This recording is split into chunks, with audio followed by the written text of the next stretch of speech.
Quilting Business Success. My name is Bobby Ware. I am a member of the tech support team here at Gamel.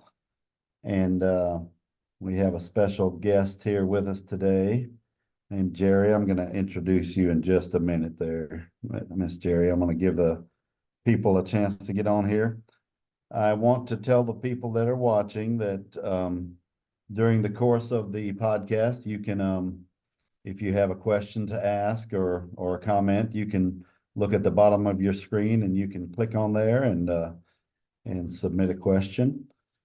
And I have not had much chance to talk to Jeri prior to this podcast, so you guys will be getting to know her with me at the same time.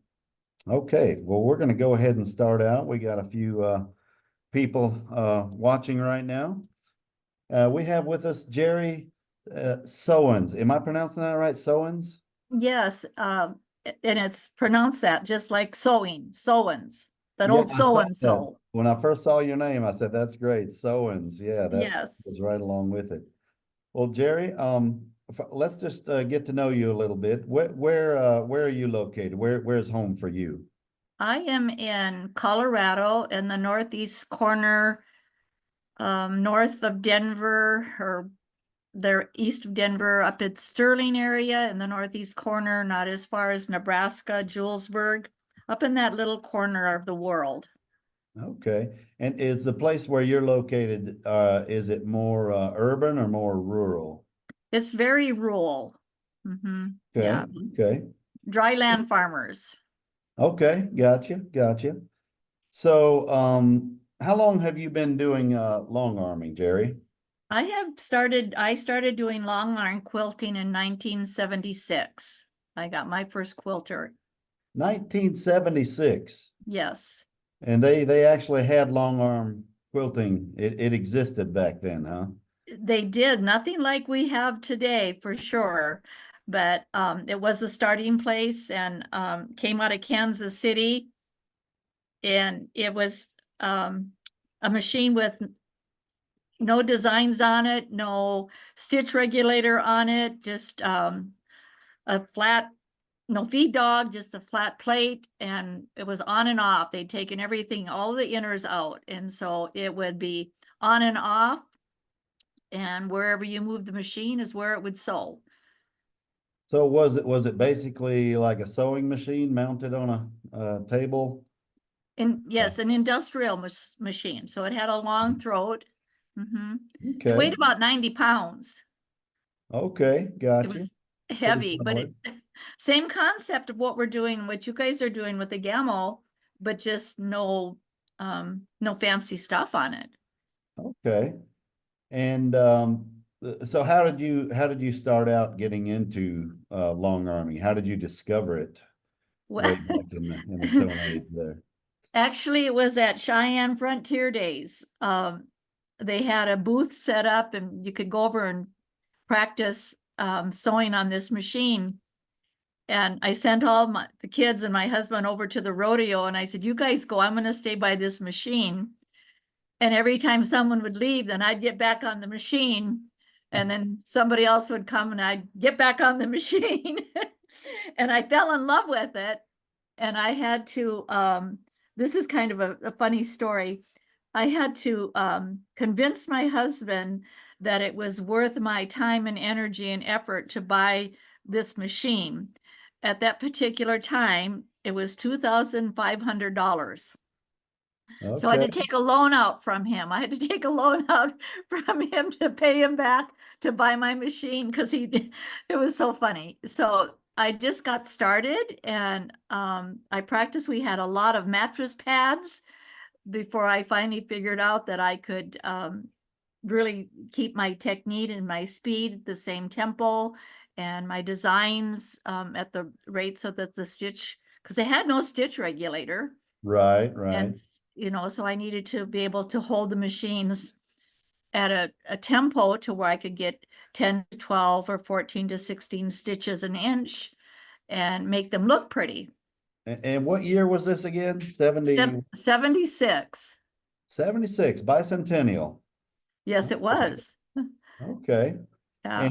And you started out doing mattress pads and things like Yes, that? with sheets, and then of course back then we didn't have the really nice backings that we have today. So we did sheets for the backings, which Okay. worked, but it's all we could get our hands on to make it big enough. But it was a great thing because the twin sheet would be a full, or twin sheet could be a full quilt, and a full sheet could be a queen quilt. And then the fit-on sheet, you could make it into a baby quilt, so you didn't waste anything. Okay. And Okay. yeah, Are you on a laptop computer right now? I am. You might want to move uh your top part down just a little bit so we can see you a little bit better. We're just seeing the top part of you there. Let's see. Let's see, I'm not sure where I am. Like if you pull the top part of your laptop down a little bit, you can Oh, is there that you better? go. Yeah, that's perfect. That's You were wonderful. probably seeing my background. Yeah, yeah, which is fine. Let me ask you this, Jerry. When you first got that first old fashioned long arm, what did you get it specifically to do a business, or was it for personal use, or what was that?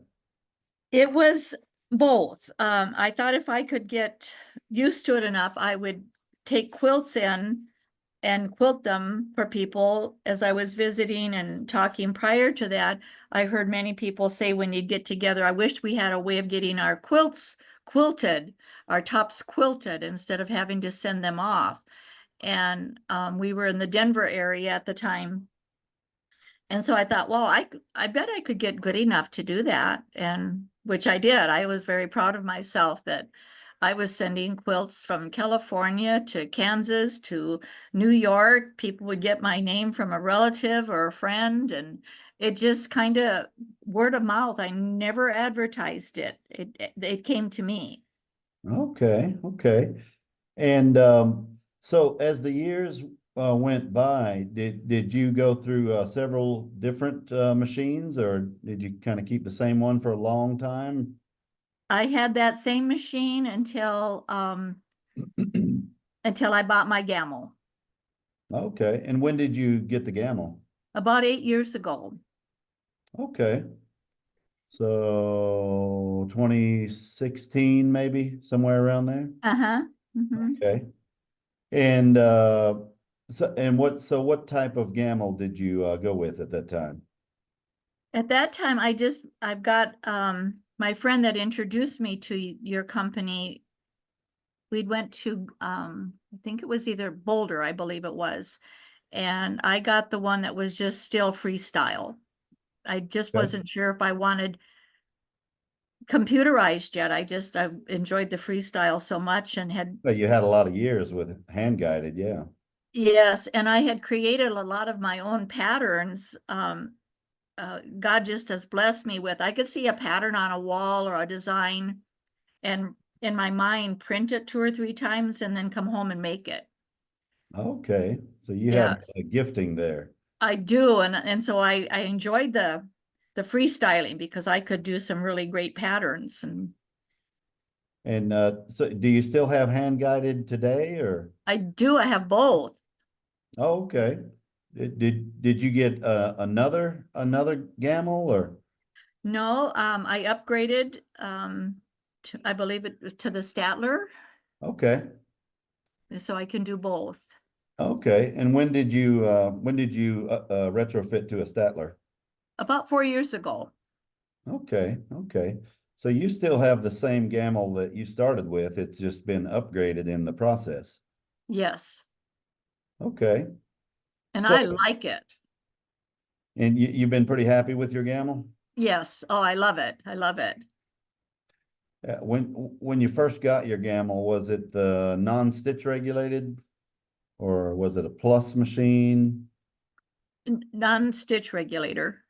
Okay, okay. Mm. So you have come a long way from the very beginning in 1976. That may be the earliest person that I've talked to with actually doing long arming since I've been doing this podcast. So that's really awesome.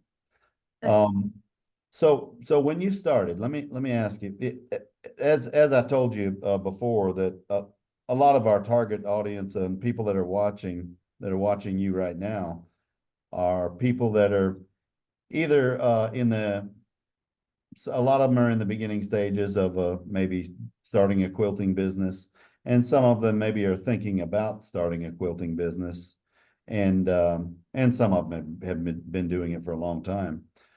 But when you first started, did you know that there was enough long arm business available where you were, or tell us a little bit about that journey? Well, I started, I wasn't sure what the market would be like, but I enjoyed sewing and quilting, and we'd hand tie, with the yarn and all of that kind of stuff. Mm. And I just figured if you had a product that you could show people that you could do it in a timely manner, that they would prefer not to hand tie it with the yarn on the clothesline. And once I made a few of them and I took them to the fair, it just, like I said, my name got out there and people started bringing me their things. And And I tell us a little bit about that, the process of growing your business when you started out. Did they have any quilting guilds around where you were, or was it the fairs, or how was that? mostly fairs. I have yet to belong to a quilting guild. Okay, Um, okay. I attended them and done classes for them, quilting classes, half square triangles, those kinds of things. Mm-hmm. And I'll bring samples of what I've made with my designs on them. And I now have a business card and a cost card that I've developed, and I just lay it out there. And if they like it, great. If they don't, that's okay too. Okay, so mostly your growth has been your exposure has been at these fairs, huh? Mm-hmm.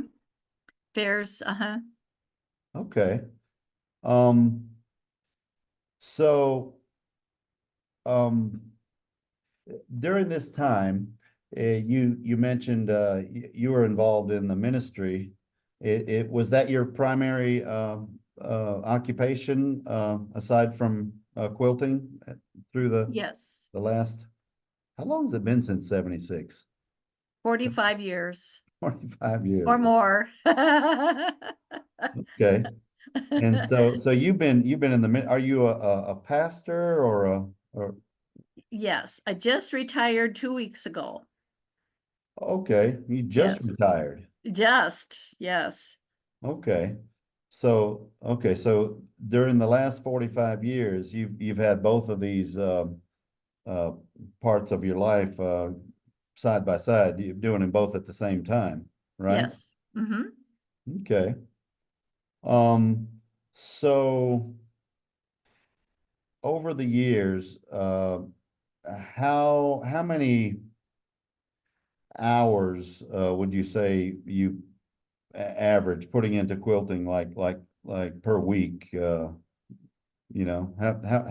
it a full-time job for you, or what? Wow, that's a hard question. And that's a long span of time too. Yes, it is. The nicest part about quilting is that you can kind of set your own hours.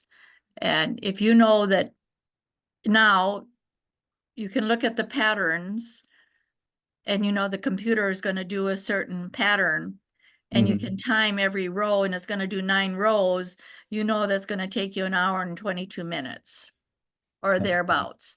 So, Thereabouts, yeah. yeah, I know.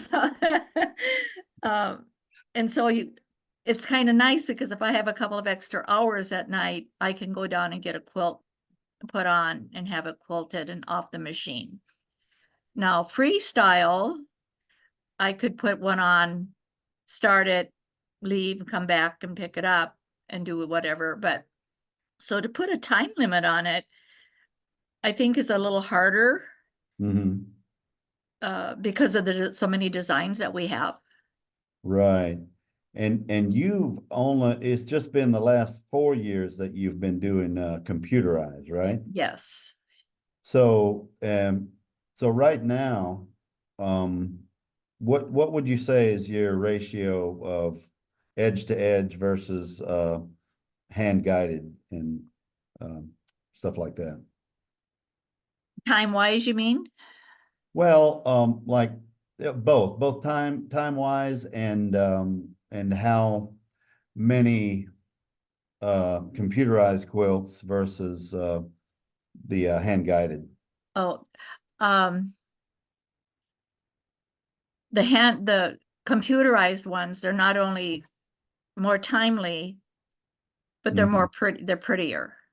Okay. You're limited on, unless you have a poly thing underneath where you can follow a pattern or something.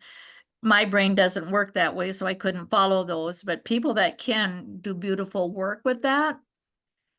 But doing a computer, I love the fact that I can do a starter row and I can be making binding at the same time because I'm right there. I can be doing something else. I'm not attached to the sewing machine. I'm right there. So I multitask during that time, maybe laying out a pattern or cutting up squares to do fat quarters or something. So I'm not just stuck there where hand guiding, you're right there.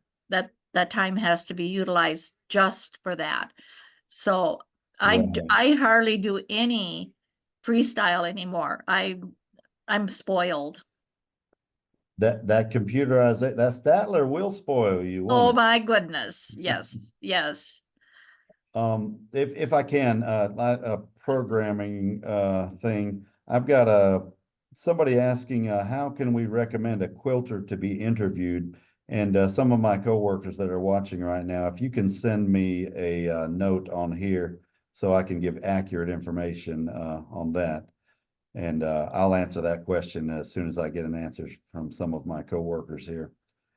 All right, so Jeri, um, can I ask you, do you charge by the hour, by the square inch? How does that work for your business? I go by the square inch. And it's Okay. right now I'm 0.25 a square inch. Now, if I do minky on the back, I go 0.3. Minky is harder and it's harder on the machine. It takes a lot longer to clean the machine when I'm done. And so I go a little higher. I didn't at first and found that I'm doing a lot more maintenance Yeah. after than what it Mhm. incurred. And so I charge more now for that. Mhm. Yeah, and with the people that I've talked to on this podcast, it is well worth it to charge what your work is worth and Mhm. don't undersell yourself on that. And I've heard that from countless people that we've interviewed on here. Yeah. So, Jeri, uh, do you know about how many quilts that you are making like per year? What kind of volume are you putting out? I'll go back 2 years. 2 years ago, I did 256 quilt projects Wow. that year. I'm only up to 80 this year, but I've also been in the process of getting things ready for retirement. So I'm kind of slow. Yeah, and that's one of the advantages of this type of business. You can if you have other things that you need to take care of, you can take care of those, can't you? Yes, you can, and you can schedule. I've already, well, I got 2 quilt orders today, and I know I'm going to be gone. And I said, well, I try to have my turnaround time really quickly within a week. I know that's fast, but people have waited 3 months working on Mhm. their top. And if they have to wait another 3 months, they start looking for other people. True, very Eh, true. Yes, and so I won't take it. I won't take a quilt. I'd rather get it to them earlier than what I predicted rather than later. So I'll say to them, it might be 10 days before I get this completed, but then I can call them and get it done within a week. Okay, okay.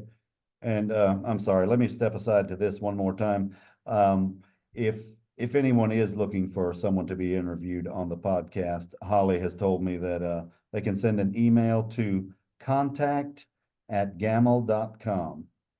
So just send an email to contact@gamel.com and they can do that. So now Jeri, do you, in your business, do you offer any other services like binding, piecing, backings, anything like that? Yes, I have a friend or a person that will do hand stitching, binding. Mhm. And then I charge if I have to piece the backing together, I charge so much a seam. Because it's time, and if they don't want to take the time to do it, if I have to press it, I mean, really press it, I charge for that. Okay. I feel like the art that we've gotten with the sewing and the techniques that we've been able to learn over the years just doesn't come free to us either. You know, you guys didn't give me my machine. I had to buy it, and I need to be able to keep it maintained. And if I don't charge people to do that, then when the oil needs changing, I don't have the money. So I think we have to charge for what we're doing and be proud of what we're doing. Otherwise, we won't show it off. We won't show people if it's not something I would want, I don't want to put it out there. Yes, and for the people that are watching, like somebody that's just starting out, Jeri, what would you have any advice to give them as far as how to set their pricing? What would you have to say to them about that? I would start out with, I I would mean, start out with 2.5 per square inch. And as they're sewing and say they're not, gosh, this isn't my best work. I'm sorry, I made a couple of mistakes. Then give them a discount, and say, yeah. I'll give you $10 for your next quilt top. I have Mhm. gift certificates that I hand out and say, this is worth $10 on your next quilt. Many times people will bring you the quilt tops, and it has that, I call it a river edge, where it's so wavy. Yeah. And sometimes you just can't get that tucked in as nice as you would like to. Mhm. If they complain, wow, that isn't how I thought it was going to look. I explained to them what happened. I said, but I would certainly give you some credit for that if you're not satisfied. I don't tell them ahead of time. I let them look at the product and decide for themselves. But I Okay. don't want them going away angry either, or upset, but then that opens up an opportunity to have another class on how to get rid of that wave on on the edging of your quilt.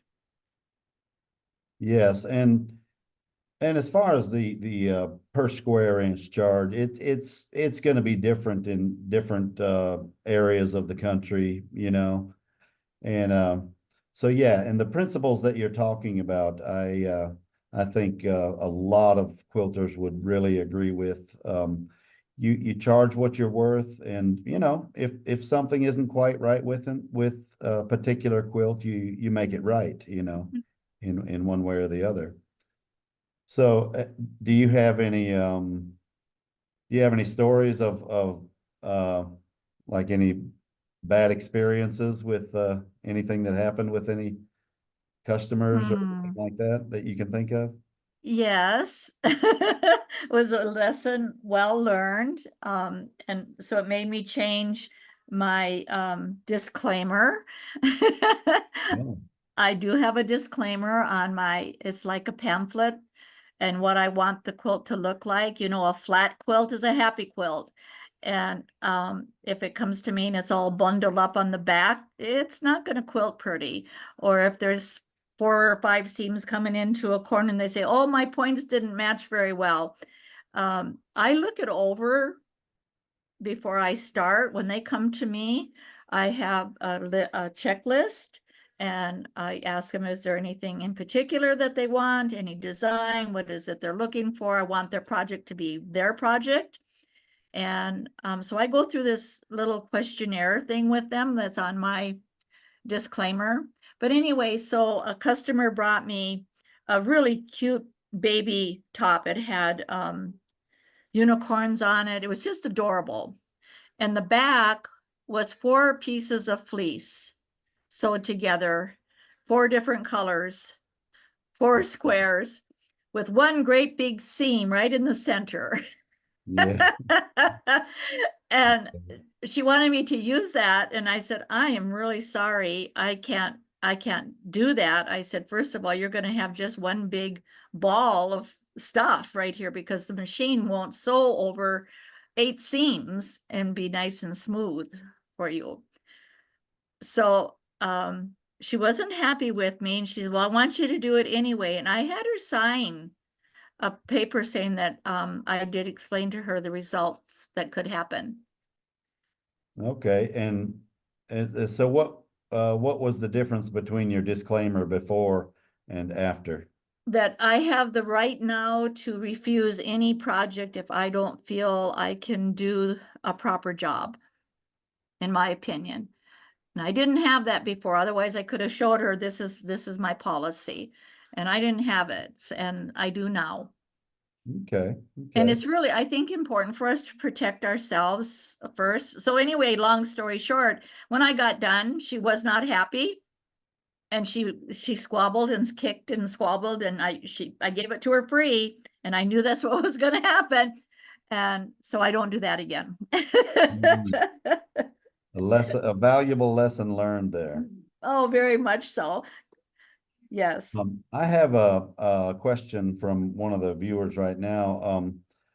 Does your suggestion of 2.5 cents per square inch include thread and setup, or do you charge additional for those?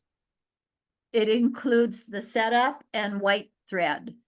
If they want a colored thread or the variegated thread, I charge per bobbin. Okay. So Jeri, looking back on your many years of doing this, can you think of either one or maybe more than one items that may have been some of the hardest part of growing your business, or some difficulties that you may have encountered in the process? Oh, goodness. Did you have any difficulty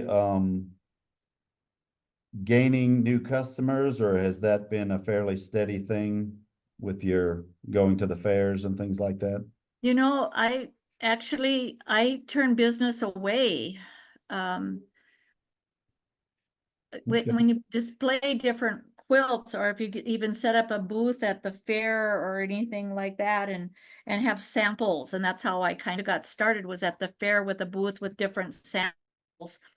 And they take your card and they take a picture or whatever. It doesn't take very long. They tell their friends, or and I tell them if they do a referral, you know, I'll give them a discount. And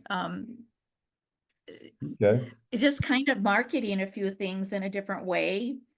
If they don't, I do buy my backing by the bolt, and I have many different colors because that seems to be the hardest for people to buy pieces and put it together. And I let them know that rather than having 1 or 2 seams in there, we can have backing without all those seams, and it just makes it prettier. So I do have that. I have many colors of thread. I've had to call for a couple of times from support from Gamble, which has been awesome. And they just walked me right through something I'm doing because I wasn't sure. It was so new, the computerized, but it was so simple once I walked through it. I mean, it was so easy because they had me right on my screen and on my computer, or on my machine, and walked me right through everything. And it was so awesome. It was like, oh yes, I like this. And so the couple of times that I felt insecure with what I was doing, they made it very simple. Yes, and I will tell people who are watching, if you go to gamble.com, there is an opportunity. You can get sessions with educators and talk with them about the creative studio, or different things that you may be having difficulties with. If you have something that doesn't seem to be functioning right, you can always schedule a call with us on gamble.com and tech support, and we can usually walk you through what needs to be done to fix those things. One of the questions we have on here is what is a change in technology that makes it easier than when you started? And obviously, you got the Statler, the Statler retrofit on your machine 4 years ago.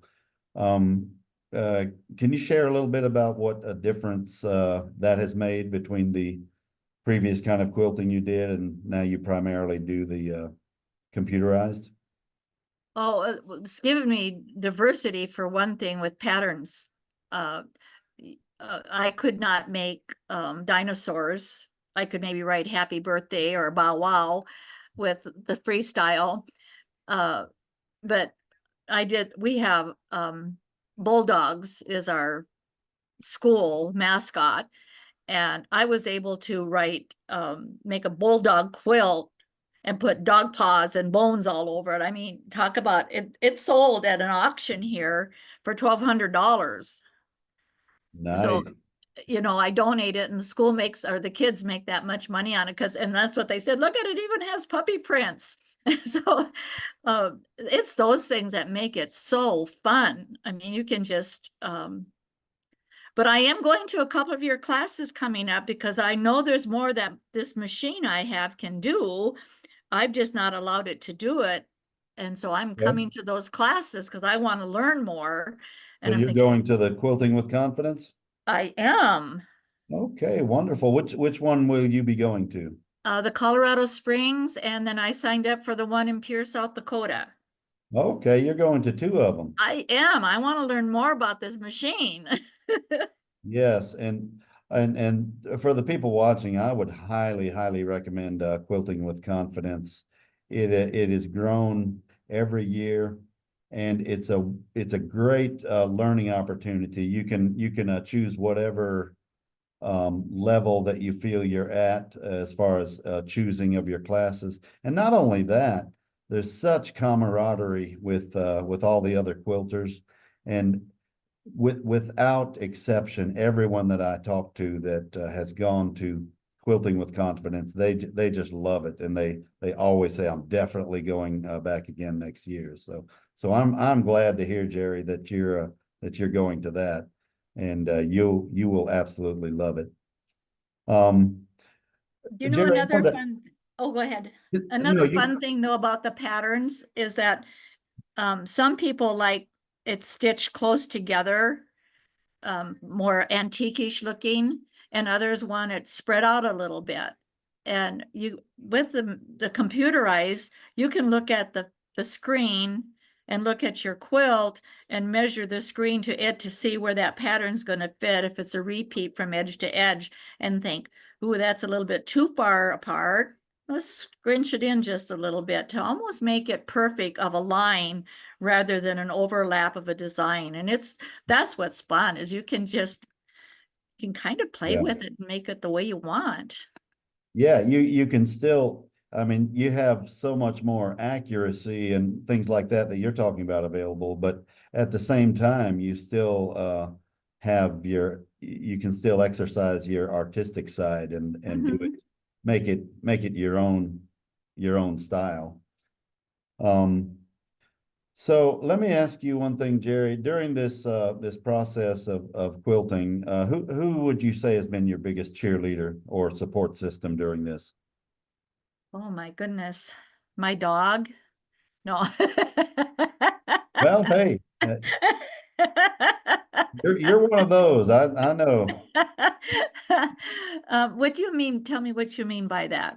Well, have you had a particular person or group of people in your life that have been an encouragement to you in the quilting, or do you have any people that are, like I kind of mentioned, the camaraderie thing in this particular part of your life? I would have to say the Quilts of Valor. There was 5 of us that would get together and make quilts for the Quilts of Valor. And they were so supportive, and that we were able to do the time we did this for 6 years and did 185 quilts for Quilts of Valor, just us. And it was an ongoing, I got another one done. Will you get it quilted for me? I got another one done. Will you quilt it for me? And just that enthusiasm to make you want to do more and learn more, and just Yeah. to see the results of it when it was all said and done, and so many different ones that yeah, they were my cheering place. And then we'd take them either to the Front Range, Fort Collins area or something, and they'd look at our quilts and say, wow, look at the great job they're doing. And I'm going, you have to have a gamble. That's great. That's great. And you're not in a quilting guild, I'm correct? not. I go to teach classes for Mhm. them. I've done a couple of trunk shows for people. I did, I've done a trunk show or quilt show, whatever you want to call it, and showed them the very first quilt I made to what I'm doing today. And of course, there's 250 degrees difference. And Yeah. it's amazing. They'll go, oh, wow, you did that. I said, yeah, we don't look at that one though. We just look at these new ones. But but Gotcha. it's a good reminder to see where you've been and where you came from, because that's all we had then. Yeah, and so let me ask you, in your area, your part of the country, do they have very many quilting guilds? They do. There's 4 or 5 different ones here. I do get their quilts because they know me, when they need them done. And then American Cancer Society, I get a lot of theirs. But there's 4 or 5 long arm quilters of our area. I'm the only one that has a gamel. They've all have a different brand, and I'm not saying they're not nice. I just think mine are nicer. I got you. I got you. Their tension will be off. The fact that you can have every bobbin make sure that the tension is right is absolutely awesome. I couldn't do that before. I'd be pulling out threads thinking, oh, what's happened to my bobbin? And the fact that we can do that and make the bobbin thread just perfect. Mine is set at 190. I make sure every one of my bobbins are set at that. That's wonderful. So, and I do have a comment from Lisa is also going to be at the Colorado Quilting with Confidence. She said she's going to introduce herself to you. So you keep in Yay! mind, you look for Lisa. She'll be trying to find you. Um, so Jerry, let me you've been doing this for a long time, longer than maybe anybody that I've yet interviewed.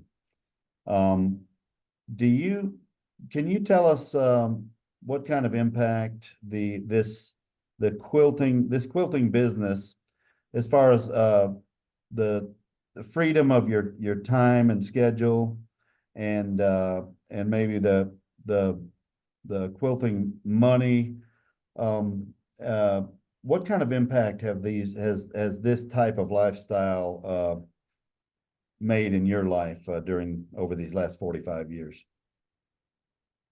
Oh gosh, quilting for me is like it's my happy place. I can be, like I said, up until 2 weeks ago, I had this stress of oh so many things. But when I'd come home and I know that my quilter was down there and ready for me to put on a quilt, it was like therapy. It is the best therapy for me. And the sound of that machine is like the hummingbird in the air. I mean, I absolutely love going to my happy place. Uh, and if you get into it and you think, gosh, I can play with this, or I can make that design, or maybe I want to make it go the other direction. Or, I mean, you just have so much freedom and creativity. And when we get creative, our thought system goes from what maybe might have been a little negative to something really positive. And I think the greatest thing really truly is when somebody will pick up their quilt and there's, it's prettier than I ever thought it could be. Yeah. I mean, it's so rewarding that they're so happy, um, because you took the time and patience to measure it just right. Yeah, yeah, and I hear that's a universal, that emotion that you're describing, and that sense of rewarding is universal throughout all the quilters that I've talked to. That's one of the best parts of it. I wanted to one thing I didn't ask you is your business. Do you operate? Do you have a shop, or do you operate out of your home with your business? Well, I operate out of my home, and I'm blessed to have the last name is Soans because Yes. my quilting is Soan Sews Quilts. And but I spell it S-E-W, Soans Sew Quilts, and I work out of my basement. Prior to my husband passing, he had built me shelves for fabric and shelves for thread.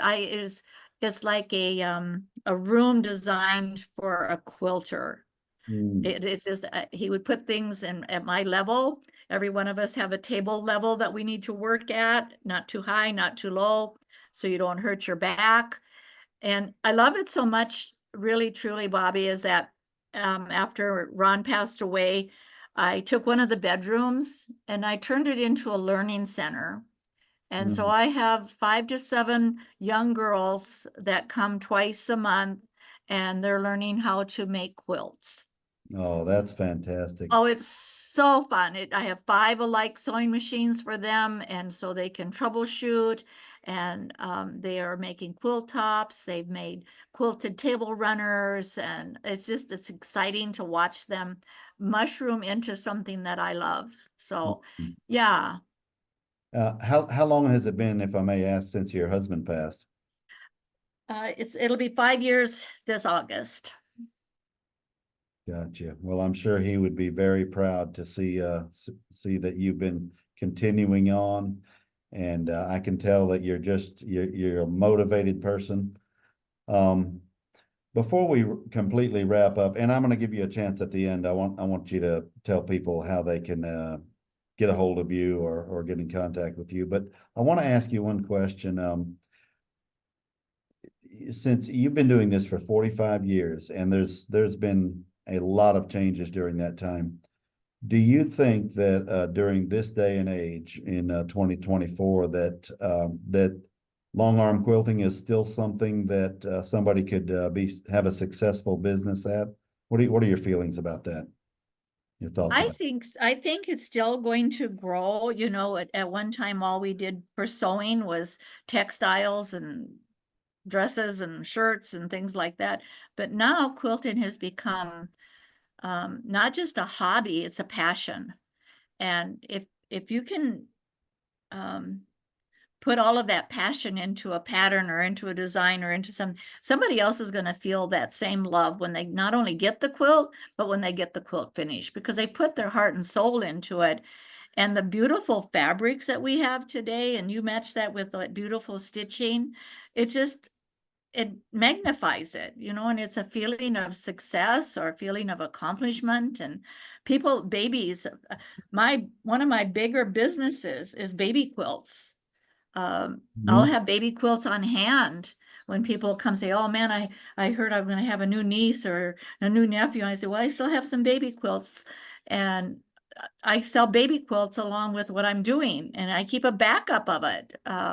Boy or girl, you know, puppy dogs or princes or whatever, because they love baby quilts. And the receiver of the baby quilt, you can't buy a baby quilt that is so personal Right, right. from a department store that you can make. I mean, Yeah, you can yeah. make them, and everybody loves a baby quilt. Nieces and nephew love their quilt. My grandson, who is very, very tall, says, Grams, next time you make my quilt, next time, right? I mean, so how many does he have, right? And he says, so next time when you make it longer, I'm getting taller. Yeah, you can't buy that, you know, you make that. So Well, yeah, yes. Well, I love it. and and that answer that you gave, I can tell is from your heart. I have one other business related question. Patty has asked, Jeri, are all your quilts done with an edge to edge pattern, or do you also do, I know you touched on this, but do you also do custom quilting? And if so, do you charge differently for the custom quilting?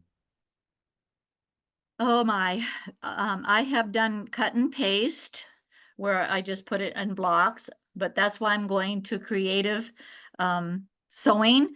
I want to learn how to do the borders better. I'm not comfortable making the borders like I've seen done, and I don't want to do that on somebody's project that I'm not comfortable with. So I would have to charge more for that custom designing because it's going to take longer and timely. But up until then, I still do edge to edge because I don't know how to do the other, but I'm going to learn. Okay, so there will probably be a lot more custom work coming out of your shop I hope so. after the quilting. Well, Jeri, it's been such a pleasure talking to you, and I really do appreciate it, and I appreciate your heart. Um, can you tell the people listening do you have a way that they can get in touch with you, or a place that they can see your work or anything? I don't have anything on a web page or anything like that. I can send them pictures of some of my projects on my phone if they would like. But the best way to get a hold of me is probably my email. And they're welcome to have that. Would you like me to spell that out so they can Yeah, get that? yeah, Okay. go ahead and share Okay, that. so it's all lower caps and it's Pastor, Pastor, Jeri with a J, Eri dot Soens, Soens at gmail.com. Okay. Well, Jeri, thank you so much for joining us. It's been a pleasure. And anytime we can do anything else for you, you give us a call here at Gamble. And until next time, we're gonna say goodbye, okay? Vice versa. If I can help someone work through some of their things, I would love to, because that's what it's all about, working together for the better cause. Yes, yes. Yeah. Thank you All so right. much, Jerry. And you I, have a great night. and you also. Thank you very much. Okay, bye-bye.